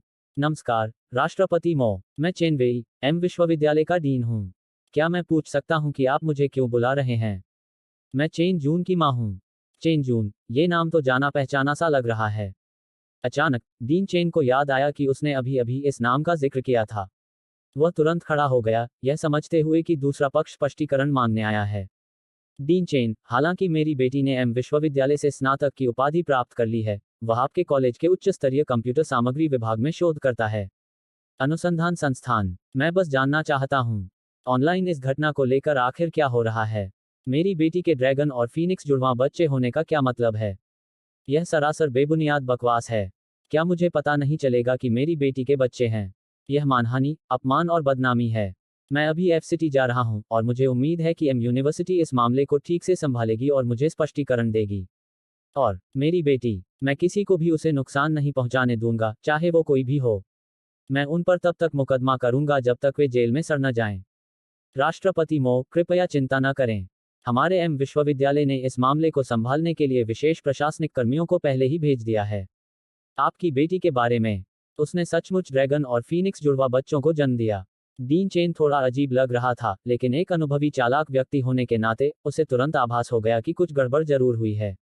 इसलिए उसने यह वाक्य नहीं कहा, बल्कि गंभीर स्वर में बोला, राष्ट्रपति मो, कृपया निश्चिंत रहें। आपके अनुरोध पर एम विश्वविद्यालय ने तुरंत तत्काल जांच शुरू कर दी है। यहां तक कि एफ नगर सैन्य कमान ने भी हमारे कॉलेज में एक जांच दल भेजा है। मुझे विश्वास है कि सच्चाई जल्द ही सामने आएगी और आपकी बेटी निर्दोष साबित होगी। मुझे उम्मीद है कि ज्यादा से ज्यादा। दूसरी ओर, मो वानहे ने अपनी निजी सहायक की ओर देखा, जिसने तुरंत पहले से बुक किया हुआ हवाई जहाज का टिकट उसे सौंप दिया। मैं शाम 4 बजे के आसपास एम विश्वविद्यालय पहुंच सकती हूँ। ठीक है, एम विश्वविद्यालय की ओर से मैं राष्ट्रपति मो के आगमन का स्वागत करता हूँ। Beep beep. कॉल समाप्त हो गई और चेन वेई की थोड़ी पीली पड़ चुकी भौहें सिकुड़ गईं। ऑनलाइन हंगामा मचाने वाली इस घटना की महिला नायिका राष्ट्रपति मो की बेटी निकली। यह थोड़ा पेचीदा मामला है। मौजूदा व्यापक ऑनलाइन उत्पीड़न को देखते हुए, अगर चेन जून मानसिक रूप से टूट जाए और कुछ हो जाए, तो तुरंत उच्च स्तरीय अनुसंधान संस्थान में कर्मियों को भेजें, चेन जून के मेंटर को ढूंढें और चेन जून को जल्द से जल्द ढूंढें। हमें यह सुनिश्चित करना होगा कि उसे कुछ भी न हो। साथ ही, ऑनलाइन उत्पीड़न में शामिल सभी इंटरनेट उपयोगकर्ताओं को तुरंत चेतावनी जारी करें। एम विश्वविद्यालय की छवि का प्रतिनिधित्व करने वाले प्रतिभाशाली छात्रों के खिलाफ किसी भी गैर जिम्मेदार अफवाह, बदनामी और दुर्भावनापूर्ण मानहानि के लिए, साथ ही इससे संबंधित किसी भी शब्द और कार्रवाई के लिए मुकदमा करने का अधिकार हम अपने पास सुरक्षित रखते हैं। हाँ, आदेश मिलते ही अधेड़ उम्र का वह व्यक्ति जल्दी से चला गया। इसी बीच, एम यूनिवर्सिटी के बगल में स्थित के यूनिवर्सिटी के कंप्यूटर साइंस कॉलेज के एक छात्रावास के कमरे में, चश्मा पहने, बिखरे बालों वाला, कुछ हद तक लापरवाह दिखने वाला एक छात्र किसी से फोन पर बात कर रहा था। जाना, उसने आंखें चौड़ी करते हुए कहा, क्या तुम मजाक कर रहे हो? तुमने तस्वीरें और टेक्स्ट दिए थे। मैंने तो बस उन्हें प्रोसेस करके पोस्ट कर दिया। और हाँ, तुमने ही तो मुझे इसे पोस्ट करने के लिए कहा था। प्रमाण, आप। छात्र ने अचानक अपनी आंखें चौड़ी कर लीं। हाँ, दूसरे पक्ष ने पहले ही उससे चैट रिकॉर्ड डिलीट करने को कहा था, वरना आगे पैसे ट्रांसफर नहीं किए जाएंगे। कमीने, तू शुरू से ही मेरी चाल समझ रहा था। लेकिन यह मत भूलिए कि बैंक ट्रांसफर के रिकॉर्ड अभी भी मौजूद हैं। क्या आपको लगता है कि मैं इतना बेवकूफ़ होऊंगा कि अपने ही बैंक कार्ड से आपको पैसे ट्रांसफर कर दूं? बेहतर होगा कि तुम सच में विदेश चले जाओ। मैं तुम्हारे लिए सारी व्यवस्था कर दूंगा, तुम्हें के यूनिवर्सिटी से 1 साल की छुट्टी दिलवा दूंगा। अगर तुम मेरी बात नहीं मानोगे, तो मुझे कोई दिक्कत नहीं होगी, लेकिन तुम्हारा आपराधिक रिकॉर्ड बन जाएगा और तुम्हारा भविष्य पूरी तरह बर्बाद हो जाएगा। डिंग डोंग, एक टेक्स्ट मैसेज की सूचना सुनाई दी। छात्र ने अनजाने में अपना फोन उठाया और देखा कि यह फ्लाइट टिकट बुकिंग का नोटिफिकेशन था। क्या आपको टेक्स्ट मैसेज मिला? फोन के दूसरी तरफ से वही ठंडी आवाज आई, 1 घंटे में अमेरिका के लिए फ्लाइट है। बेहतर होगा कि आप अभी कुछ कपड़े पैक कर लें और तुरंत निकल जाएं। रुको, मैं। वह लापरवाह छात्र अभी भी हिचकिचा रहा था, लेकिन दूसरी तरफ से उसे सोचने का और समय नहीं दिया गया और उसने सीधे फोन काट दिया। Beep beep. फोन के कटने की आवाज सुनकर वह कुछ देर तक स्तब्ध बैठा रहा। अचानक, मानो उसे कुछ सूझा हो, उसने अपना कंप्यूटर खोला और कुछ देर ऑनलाइन खोजबीन की। एम यूनिवर्सिटी के खिलाफ चल रही ऑनलाइन बदमाशी के संबंध में, एम यूनिवर्सिटी चेतावनी जारी करती है और मानहानि करने वालों, अफवाहें फैलाने वालों और जानबूझकर एम यूनिवर्सिटी की छवि खराब करने वालों के खिलाफ मुकदमा चलाने से इनकार नहीं करती है। एम यूनिवर्सिटी में तैनात एफ सिटी गैरिसन कमांड ने एफ सिटी यूनिवर्सिटी टाउन के आसपास के इंटरनेट कैफे की जांच शुरू कर दी है। अंदरूनी खबर, पता चला है कि एम यूनिवर्सिटी की घटना में नकल करने वाला WJT नहीं, बल्कि लवे था। इंटरनेट पर जल्दी से खोज करने के बाद उसे घटना के नवीनतम घटनाक्रमों का पता चला। एक पल के लिए, लापरवाह छात्र भी असमंजस की स्थिति में था, कुछ समझ नहीं पा रहा था, पूरी तरह से स्तब्ध था। उसी समय सामने स्थित लड़कों के छात्रावास भवन के एक कमरे में एक अन्य छात्र दूरबीन लिए इधर देख रहा था और फोन पर बात कर रहा था। अध्याय 57। गुरुजी आ गए। वो अभी तक हिला तक नहीं। भाई चेन, क्या मुझे उसे डराने के लिए फिर से फोन करना चाहिए? वो बच्चा सच में बहुत डरपोक है। ओह, वो हिल गया, वो हिल गया। वो अपने कपड़े पैक करने लगा है। वाह। फोन के दूसरी तरफ चेन मेई भी, चाहे वह कितना भी शांत क्यों न दिख रहा हो, इस क्षण राहत की सांस लेने से खुद को रोक नहीं पाया। बहुत बढ़िया। जब तक वह चला जाता है कोई समस्या नहीं है। शियाओ होंग, तुमने इस बार कमाल कर दिया। हे, शाओ होंग ने धीरे से हंसते हुए कहा। भाई चेन, असल में आपको ज्यादा चिंता करने की जरूरत नहीं है। भले ही वह न गया हो, हमने कोई सबूत या सुराग नहीं छोड़ा है। सुरक्षा ब्यूरो हमारा कुछ नहीं बिगाड़ सकता। अगर वीचैट चैट हिस्ट्री को रिकवर भी कर ले तो उन्हें सिर्फ इतना पता चलेगा कि वीचैट अकाउंट में कुछ भी नहीं है और लिंक किया गया फोन नंबर 10-20 साल पुराना है, जिसका कोई सुराग नहीं है। स्थानांतरण रिकॉर्ड की बात करें तो वे विदेशी खातों से संचालित एक पेशेवर टीम है। सब कुछ एकदम सही ढंग से किया गया है, कोई समस्या नहीं होगी। मुझे लगता है कि वह लड़का इतनी आसानी से नहीं जाएगा। मैंने एक बैकअप योजना तैयार कर रखी है, चिंता मत करो। हम बढ़िया। बाद में आवेदन पत्र भरकर मुझे दे देना, मैं क्लब में तुम्हारा परिचय कराने वाला बनूंगा। धन्यवाद भाई चेन, मुझे धन्यवाद देने की कोई जरूरत नहीं है, हम भाई जैसे हैं। तुमने इस बार मेरी बहुत मदद की, मैं भी तुम्हारी जरूर मदद करूंगा। हम बाद में फिर मिलने का समय निकाल लेंगे। हाँ, बढ़िया। फोन रखते ही शाओ होंग नाम के उस युवक ने लापरवाही से शक्तिशाली दूरबीन को एक तरफ फेंक दिया और बालकनी पर चला गया, जहां से वह नीचे इमारत के मुख्य द्वार से तेजी से बाहर निकलते हुए बैग लिए हुए उस मैले कुचले लड़के को देख रहा था। बच्चे, तुम्हें शुभकामनाएं। तुम्हें इतना लालची और पैसे का लोभी किसने बनाया? अचानक उसके चेहरे पर हल्की सी हलचल हुई और वह छात्रावास में लौट आया। क्लिक। छात्रावास का दरवाजा खुला और पसीने से तरबतर गर्म शरीर वाला एक लड़का बास्केटबॉल लिए अंदर आया। उसे देखकर वह थोड़ा चौंक गया। तुम हो? छात्र संघ पर्यवेक्षक। वह हल्के से मुस्कुराया, अपना वक आईडी कार्ड निकाला, उसे दूसरे व्यक्ति के सामने दिखाया, फिर अपने हाथ में मौजूद उच्च क्षमता वाली दूरबीन उठाई और बोला, किसी ने बताया है कि आपके छात्रावास में पिछले 2 दिनों से उच्च क्षमता वाली दूरबीन का इस्तेमाल प्रतिबंधित है। आप? लड़का हैरान और गुस्से में था, लेकिन आप यूं ही अंदर घुसकर तलाशी नहीं ले सकते। क्या आपको नहीं पता कि यह निजता का उल्लंघन है? Click click. तारांकन। उसने अपनी छाती पर लगे निष्क्रिय कैमरे को हल्के से थपथपाया और हंसते हुए कहा, चिंता मत करो, हालांकि यह मेरी निजी कार्रवाई है, फिर भी मैं नियमों का पालन कर रहा हूं और रिकॉर्डर पहने हुए हूं। ये दूरबीनें, मुझे समझाओ, तुम इन उच्च शक्ति वाली दूरबीनों का इस्तेमाल किस लिए करते हो? हैं, मैं। लड़का एकदम घबरा गया, हकलाने लगा और कुछ भी बोलने की हिम्मत नहीं कर पा रहा था। हालांकि दूरबीन उसकी नहीं थी, फिर भी उसने उसका इस्तेमाल कुछ अवर्णनीय कामों के लिए किया था।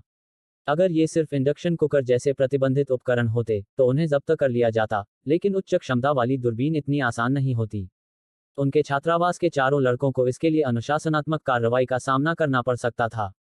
हे, शाओ होंग नाम का युवक पास आया और मुस्कुराते हुए बोला, शांत हो जाओ, शांत हो जाओ। कैसा रहेगा अगर तुम ऐसा दिखावा करो कि मैं कभी यहाँ था ही नहीं, और मैं ऐसा दिखावा करूं कि मैंने तुम्हें कभी देखा ही नहीं। यह नहीं। हाँ। हे, शाओ होंग मुस्कुराई, दूसरे व्यक्ति को पीछे छोड़ते हुए सीधे छात्रावास से बाहर निकल गई। वैसे हमारे छात्र संघ ने यह चीज जब्त कर ली है। अपने रूममेट को इसके बारे में बता देना। दूसरे व्यक्ति को जाते देख लड़के ने आखिरकार राहत की सांस ली और अपनी डेस्क की कुर्सी पर बैठ गया। धिक्कार है, अभी अभी तो वह लगभग जान से ही डर गया था। अगर सच में उसके खिलाफ अनुशासनात्मक कार्रवाई हो जाती तो उसकी पढ़ाई तो खत्म ही हो जाती। यूनलू उद्यान। 50 वर्ष से अधिक आयु की प्रतीत होने वाली एक अधेड़ महिला कई पुरुषों और महिलाओं के साथ भवन 11 के सामने पहुंची।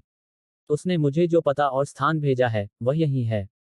चलो ऊपर चलते हैं। वे इमारत में दाखिल हुए और जल्द ही लिफ्ट से 0903 बजे वाले कमरे में पहुंच गए। Ding dong, ding dong. दरवाजे की घंटी की मधुर ध्वनि सुनाई दी और तुरंत कमरे के अंदर से कदमों की आहट आए, आ रहा हूं। मधुर स्त्री की आवाज सुनकर दरवाजे के बाहर खड़ी अधेड़ उम्र की महिला के चेहरे पर खुशी की मुस्कान आ गई। ये लड़की भी यहाँ है। दरवाजा खुला और सामने एक सुंदर चेहरे वाली, पतली और आकर्षक लड़की दिखाई दी। मालिक। सामने खड़े व्यक्ति को देखकर ली शान चौंक उठी, फिर आश्चर्य से उसका चेहरा चमक उठा और वह आगे बढ़कर उस अधेड़ उम्र की महिला का हाथ थामते हुए बोली, गुरुजी, आप यहाँ क्यों आए हैं? आपने मुझे बताया तक नहीं कि आप आ रहे हैं। यह अधेड़ उम्र की महिला प्रोफेसर लू हुइक्सिन है, जो एम विश्वविद्यालय के हाई एंड कंप्यूटर मटेरियल्स विभाग में ली शान और चेन जून की प्रोफेसर और मेंटर हैं। शोध संस्था तुम देश लौटने के बाद पिछले कुछ दिनों से अच्छे से आराम कर रहे हो क्या? प्रोफेसर लू हुइक्सिन ने उसके कंधे पर थपथपाते हुए कहा, संस्थान में हर कोई इस समय बेहद व्यस्त है। शियाओ झो और बाकी लोगों ने मुझसे कई बार पूछा है कि तुम अभी तक वापस क्यों नहीं लौटी। अरे नहीं, उस बारे में बात मत करो। स्वामी जी, कृपया अंदर आइए, अंदर आइए। मालिक। जैसे ही वे अंदर आए, वहां की अनोखी, प्राचीन शैली की सजावट देखकर सभी थोड़े चौंक गए। बैठक में बैठे वू जियांग ताओ, चेन जून और मदर वू भी उनका स्वागत करने के लिए उठ खड़े हुए। मालिक। गुरु की स्नेह भरी निगाहें देखकर चेन जून की आंखों में आंसू आ गए और वह कुछ कदम आगे बढ़कर अपने गुरु के सामने खड़ी हो गई। मुझे देखने दो, मुझे तुम्हें देखने दो। विश्वविद्यालय की यह प्रोफेसर अब एक आम महिला जैसी लग रही थी। उसने चेन जून का हाथ पकड़ा और उसके साथ बैठ गई, उसे सिर से पैर तक निहारते हुए। उसकी प्रिय शिष्या काफी स्वस्थ लग रही थी, और उसके चेहरे का रंग भी बहुत बदल गया था। पहले के पीले रंग के विपरीत, अब उसका रंग गुलाबी था, और वह बहुत खुश लग रही थी। बहुत बढ़िया, बहुत बढ़िया, लगता है आपका शरीर अच्छी तरह से ठीक हो गया है। चेन जून भावुक हो गई। मास्टर की सेहत पहले से ही ठीक नहीं थी, और वह अनुसंधान संस्थान में तरह तरह के कामों में व्यस्त थी। इस बार स्वयं आने से उनके महत्वपूर्ण काम में जरूर देरी हुई होगी। माफ कीजिए, स्वामी जी, क्योंकि मैंने ही आपको इतनी दूर तक आने के लिए मजबूर किया। कोई बात नहीं, कोई बात नहीं, आपने कुछ गलत नहीं किया, बच्चे पैदा करना स्वाभाविक है। प्रोफेसर लू हुइक्सिन ने उन्हें दिलासा देते हुए कहा, अब संस्थान में मुझे विशिष्ट कार्य मामलों की जिम्मेदारी नहीं है, मुझे केवल सामान्य दिशा निर्देशों को नियंत्रित करना है। आप अपना ख्याल रखें, मैं आपका इंतजार कर रहा हूं, मेरे महान सेनापति। काफी देर तक शिष्टाचार का आदान प्रदान करने के बाद चेन जून ने अंततः वू जियांगताओ का परिचय देना शुरू किया। गुरुजी, ये वू जियांगताओ हैं, ये बच्चों के पिता हैं। प्रोफेसर ने अपना सिर घुमाकर वू जियांगताओ की ओर देखा, उनके चेहरे पर एक सौम्य मुस्कान आ गई। बहुत बढ़िया, यह युवक काफी उत्साही है।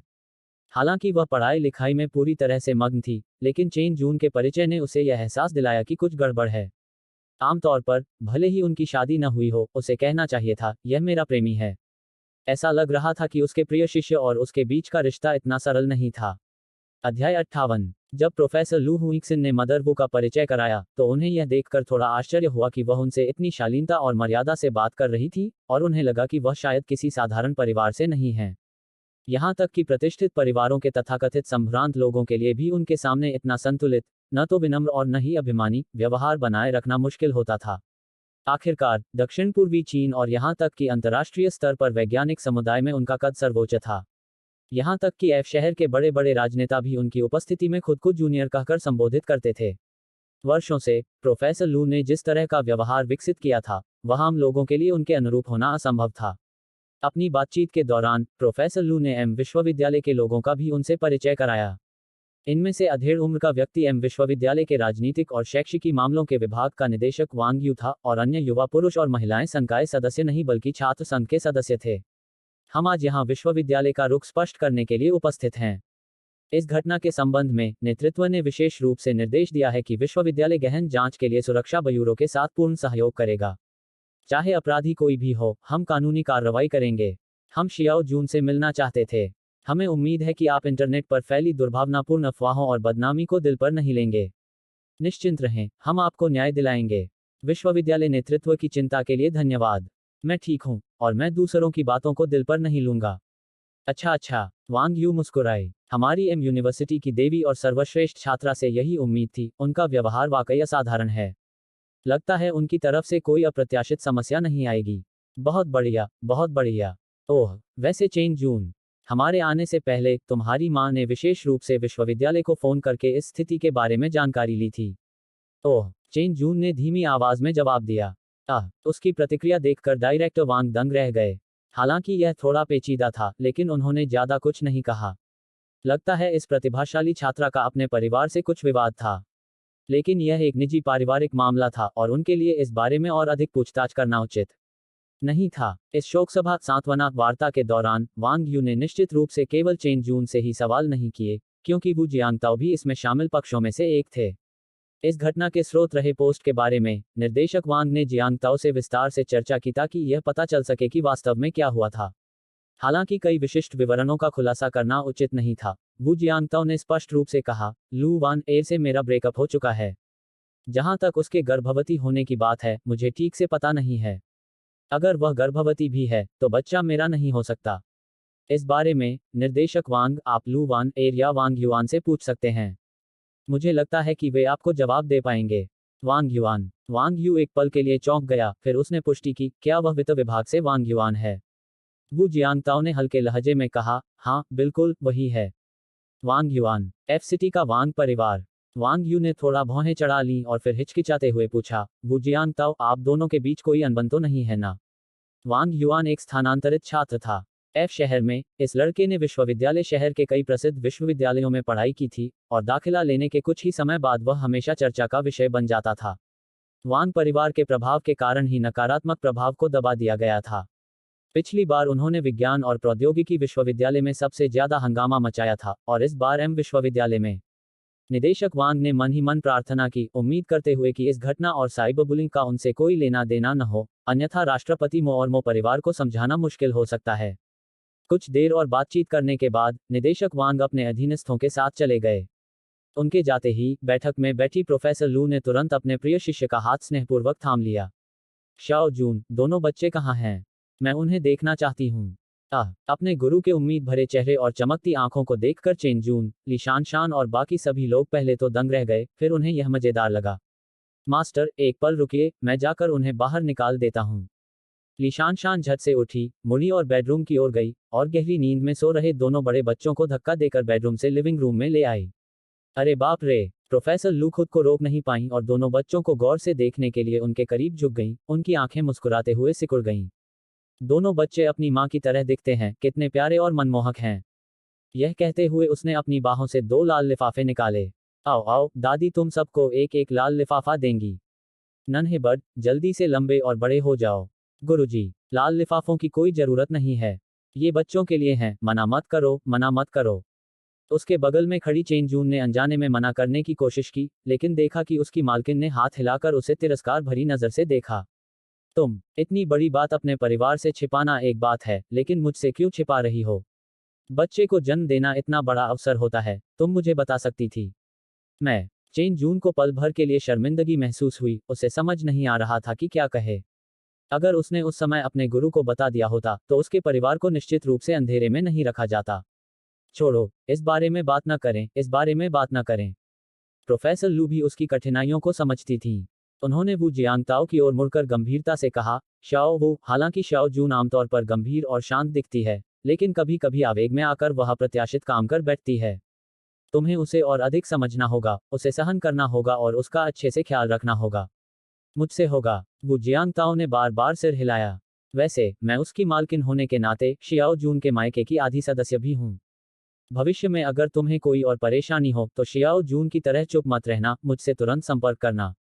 प्रोफेसर लू ने वू जियांगताओ का हाथ पकड़कर निर्देश दिया, हालांकि मैं बूढ़ा हो गया हूं, फिर भी कुछ क्षेत्रों में मेरा प्रभाव अभी भी है और मैं अभी भी मदद कर सकता हूं। ठीक है, हम करेंगे। वू जियांगताओ ने तुरंत कहा। ओह, दोपहर होने ही वाली है, शियाओ ताओ, पहले जाकर दोपहर का खाना बना लो, यूं ही बैठे मत रहो। माँ वो अचानक बोली, क्या दोपहर हो गई है?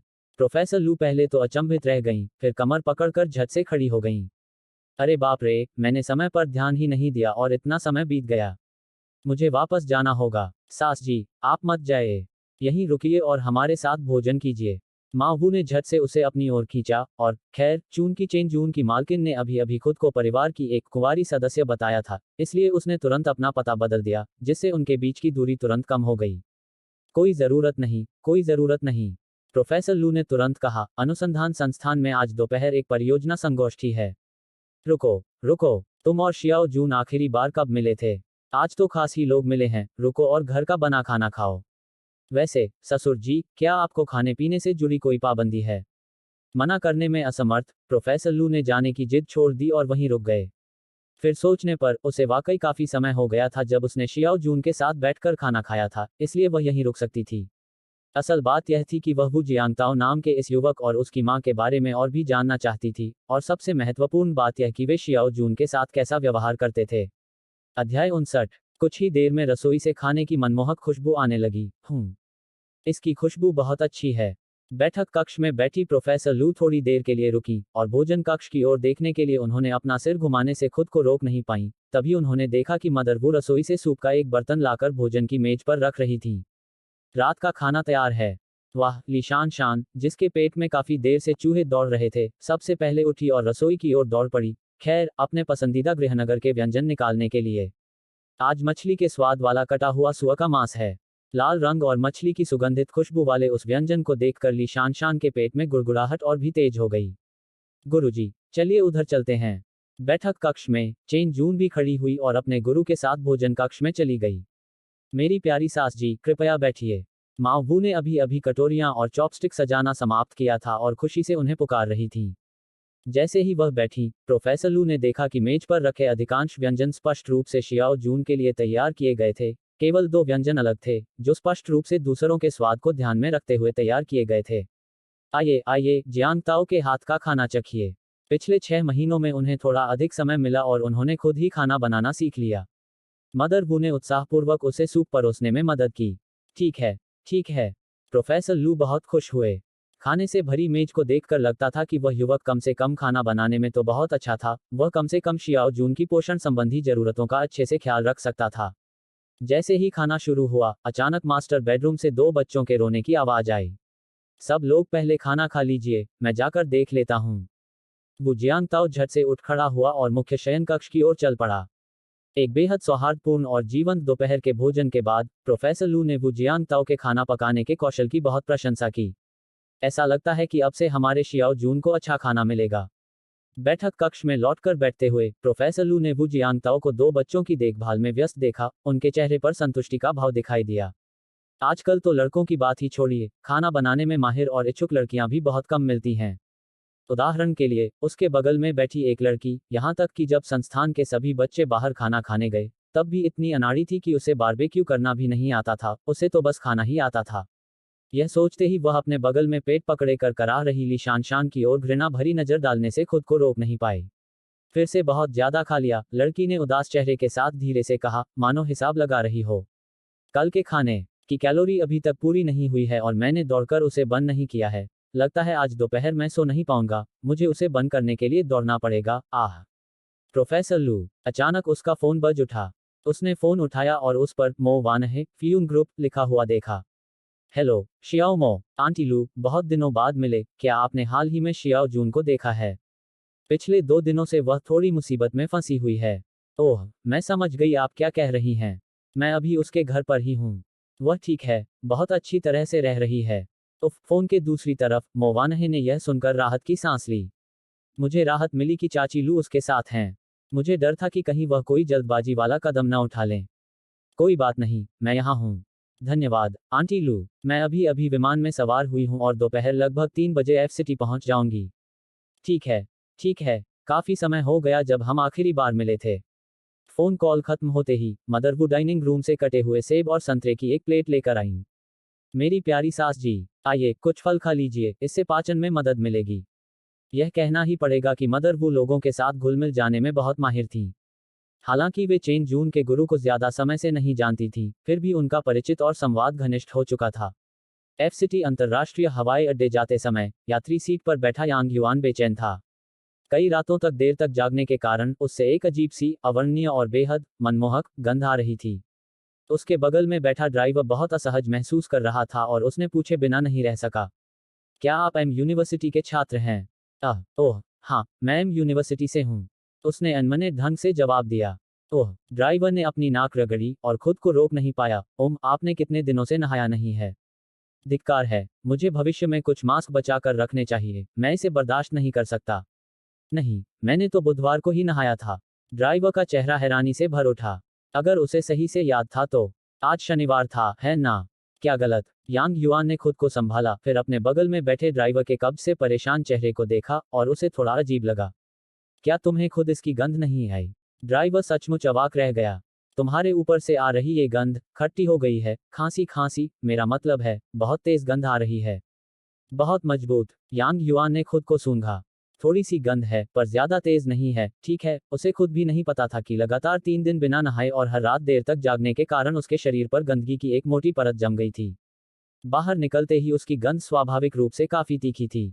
उद्धरण चिन्ह उद्धरण चिन्ह। ठीक है, मुझे लगता है यह ठीक है। यह गंध इतनी तीखी थी कि उसे ऐसा महसूस हुआ जैसे वह किसी बुरी तरह प्रभावित हो गया हो और वह जीवन पर ही सवाल उठाने लगा। इसे और सहन न कर पाने पर ड्राइवर ने कार की खिड़की खोल दी ताकि कार से असहनीय दुर्गंध को बाहर निकाला जा सके। धड़ाम, बाहर से गर्म हवा की एक लहर तुरंत अंदर आ गई। लगभग जून का महीना था, ग्रीष्म ऋतु का मध्य शुरू हो रहा था और मौसम लगातार उमस भरा होता जा रहा था। कार की खिड़की खुली हुई थी। यांग युआन, जो अभी अभी कार में बैठी थी और जिसे अभी तक ठंडक महसूस नहीं हुई थी, तुरंत फिर से पसीने से तरबतर हो गई और बहुत असहज महसूस करने लगी। बहुत गर्मी है मालिक, क्या हम खिड़की बंद कर सकते हैं? चालक, ठीक है। धिक्कार है, आज तुम मेरे पूर्वज हो। वह बस खिड़की बंद करके एयर कंडीशनर को पूरी रफ्तार पर चला सकता था, उम्मीद कर रहा था कि उस आदमी के बदबूदार पसीने को सुखा देगा, ठीक वैसे ही जैसे जब तक गर्मी नहीं थी, बदबू इतनी तेज नहीं लग रही थी। धड़ाम, बूढ़े ड्राइवर ने एक्सीलरेटर दबाया और गाड़ी तेजी से ट्रैफिक के बीच से निकलकर एयरपोर्ट की ओर बढ़ गई, मानो इस दादाजी को वहां छोड़ने के लिए बेताब हो। यह बदबू आम लोगों के लिए सचमुच असहनीय थी। जैसे जैसे हवाई अड्डा नजदीक आता गया, यात्री सीट पर बैठी यांग युआन भी काफी शांत हो गई। कोई बात नहीं, वे मुझे इतनी जल्दी नहीं ढूंढ पाएंगे। बस मैं विमान में चढ़कर अमेरिका पहुंच जाऊं और फिर यंग मास्टर हॉर्न की व्यवस्था के अनुसार अपना रूप और पहचान बदल लूं, तो मैं खुलेआम वापस आ सकता हूं। जब वह भविष्य की खुशी से कल्पना कर रहा था, तभी उसके बगल में बैठे ड्राइवर का चेहरा हरा पड़ गया और उसने 40 मिनट से अधिक की मूल यात्रा को घटाकर 20 मिनट से थोड़ा अधिक कर दिया। किराया लेने और युवक को कार से उतरते देखने के बाद ड्राइवर ने एक लंबी गहरी सांस ली और धीरे से छोड़ी। धिक्कार है, वह सफर सचमुच कष्टदायक था। मैं लगभग बेहोश हो गया था। जैसे ही वह कार को दोबारा स्टार्ट करके जाने ही वाला था कि अचानक किसी ने उसकी कार की खिड़की पर दस्तक दी। गाड़ी से बाहर निकलो, पुलिस। चालक, आगे। सादे कपड़ों में एक पुलिस अधिकारी यांग युआन के पास पहुंच चुका था और जैसे ही उसने अपना पुलिस पहचान पत्र निकाला, वह झुककर बोला, मैं पुलिस अधिकारी हूं, तुम यांग हो? उफ, बकवास। आसपास जमा हुए सादे कपड़ों में मौजूद दोनों पुलिस अधिकारी भी लगभग दम घुटने से कांप गए और इसी तरह थोड़ा झुकने के बावजूद उन्होंने यांग युआन को भागने से रोकने के लिए मजबूती से पकड़ लिया। महान लेखक जुओ शॉ लुओली की किताब मैंने अपना हाथ खोल दिया है, मैं एक ड्रैगन हूं, पढ़ने की सिफारिश करता हूं। यह बहुत ही बेहतरीन ढंग से लिखी गई है। अगर आपके पास समय हो तो इसे जरूर पढ़ें। अध्याय 60, राष्ट्रपति मो का आगमन। ये क्या बकवास है? गंध बेहद तीखी थी। कैप्टन, इस बच्चे से बहुत बदबू आ रही है। ऐसा लग रहा है जैसे यह अपने साथ जहरीली गैस का बम लेकर घूम रहा हो। असुविधा के बावजूद उन्होंने यांग युआन को कसकर पकड़ लिया, लेकिन उन सभी को अपने पेट में मरोड़ महसूस हुई और वे लगभग वहीं उल्टी करने वाले थे। बकवास, एक युवा व्यक्ति जहरीली गैस का बम कैसे ले जा सकता है? मुझे देखने दो। सुरक्षा ब्यूरो का एक कप्तान, जो पास ही में स्थिति का जायजा ले रहा था, स्वयं चलकर वहां पहुंचा। लेकिन जब वह यांग युआन के पास पहुंचा, तो वह भी अपने साथियों की तरह ही प्रतिक्रिया देने से खुद को रोक नहीं पाया। कई लोग एक साथ इकट्ठा हुए, अगल बगल खड़े हुए और सभी एक समान रूप से कमर से थोड़ा झुके हुए थे। उफ, ये कैसी बदबू है? यांग युआन, गंध। मुझ पर भला किस तरह की गंध हो सकती है? मुझे कुछ भी गंध क्यों नहीं आ रही? इसके बाद उनकी छोटी सी टीम ने हवाई अड्डे के सुरक्षा केंद्र से एक सुरक्षात्मक सूट उधार लेने के लिए काफी मशक्कत की। उन्होंने यांग युआन को, जो एक तरह से चलता फिरता जैविक खतरा बन चुका था, वह सूट पहनाया और तुरंत उसे वहां से ले गए। इस प्रकार, यद्यपि एम विश्वविद्यालय के फोरम पर देवी के पतन की घटना के बारे में पोस्ट करने वाला संदिग्ध एफ शहर से निकलने के लिए विमान में सवार होने ही वाला था, लेकिन एफ शहर गैरिसन कमांड की एक छोटी टीम समय रहते पहुंच गई और उसे पकड़ लिया। सुरक्षा ब्यूरो के कर्मियों द्वारा यांग युआन को हिरासत में लिए जाने के लगभग तुरंत बाद एम विश्वविद्यालय को यह खबर मिली और उसने तुरंत एम विश्वविद्यालय के सोशल मीडिया प्लेटफॉर्म सिना, दिन और अन्य प्रमुख मीडिया प्लेटफॉर्मों के माध्यम से एक आधिकारिक बयान जारी कर जांच में हुई नवीनतम प्रगति की घोषणा की। इसके अलावा, बयान में विशेष रूप से कहा गया कि उन्होंने चेन जून को ऑनलाइन बदनाम करने में सबसे अधिक दुर्भावनापूर्ण और सक्रिय भूमिका निभाने वाले कई प्रभावशाली व्यक्तियों को कानूनी नोटिस जारी कर उनके खिलाफ कानूनी कार्यवाही शुरू कर दी है। देखते ही देखते, वे लोग जो खुद को संत समझकर दूसरों पर मनमाने ढंग से नैतिक निर्णय सुना रहे थे, अचानक चुप हो गए और ऑनलाइन उत्पीड़न की बढ़ती लहर स्वाभाविक रूप से थम गई। कंप्यूटर विज्ञान के छात्र वू जियांगताओ ने एक बार विभागीय सेमिनार में भाग लिया था, जहां उन्होंने और उनके सहपाठियों ने एक प्रोफेसर के साथ व्यवस्थित रूप से चर्चा की थी कि इंटरनेट पर इतने सारे ट्रोल क्यों हैं। वर्तमान ऑनलाइन अपमानजनक टिप्पणियों में अक्सर 50,000 चलना, विकृत दृष्टिकोण रखना या निजी एजेंडा छिपाना जैसे वाक्यांश शामिल होते हैं। चर्चा के दौरान उन्होंने सबसे पहले यह जानने की कोशिश की कि ये टिप्पणियां क्यों सामने आईं। मानव स्वभाव का कौन सा पहलू इन टिप्पणियों का प्रारंभिक बिंदु था। संक्षेप में, ये टिप्पणियां वक्ता को नैतिक श्रेष्ठता की स्थिति में रखती हैं, जिससे वह खुले तौर पर निर्णय सुनाता है या यहां तक कि निंदा भी करता है। तो फिर वे संबंधित पक्षों के साथ समान स्तर पर तार्किक, संगठित बहस में क्यों नहीं शामिल होते? ऐसा क्यों है कि अगर कोई बात उनकी इच्छाओं के अनुरूप नहीं होती, तो उनके इरादों को तुरंत ही दुर्भावनापूर्ण मान लिया जाता है? एक छात्र ने प्रशिक्षक से प्रश्न पूछा। क्षमता की कमी, या गहराई से सोचने की अनिच्छा, या फिर आदर्श स्थिति का अभाव? ये तीनों कारण हो सकते हैं, लेकिन मेरा मानना है कि सबसे बुनियादी बात यह है, नैतिक निर्णय लेने में सबसे कम दिमागी शक्ति लगती है और इसकी सीमा सबसे कम होती है। यह मूलतः न्यूनतम ऊर्जा खपत चाहने वाले प्राणी की सहज प्रवृत्ति है। ओह, मैं समझा। सभी छात्रों ने सहमति में सिर हिलाया। यह बात समझना आसान था। सीधे शब्दों में कहें तो, अगर वे आराम से लेट सकते हैं, तो वे बिल्कुल भी खड़े नहीं होंगे। अगर वे बिना दौड़े खड़े हो सकते हैं, तो वे बिल्कुल भी नहीं दौड़ेंगे। अगर वे आपको एक ही वाक्य में चुप करा सकते हैं, तो वे बिल्कुल भी आपके साथ तार्किक बहस में पड़ने की जहमत नहीं उठाएंगे।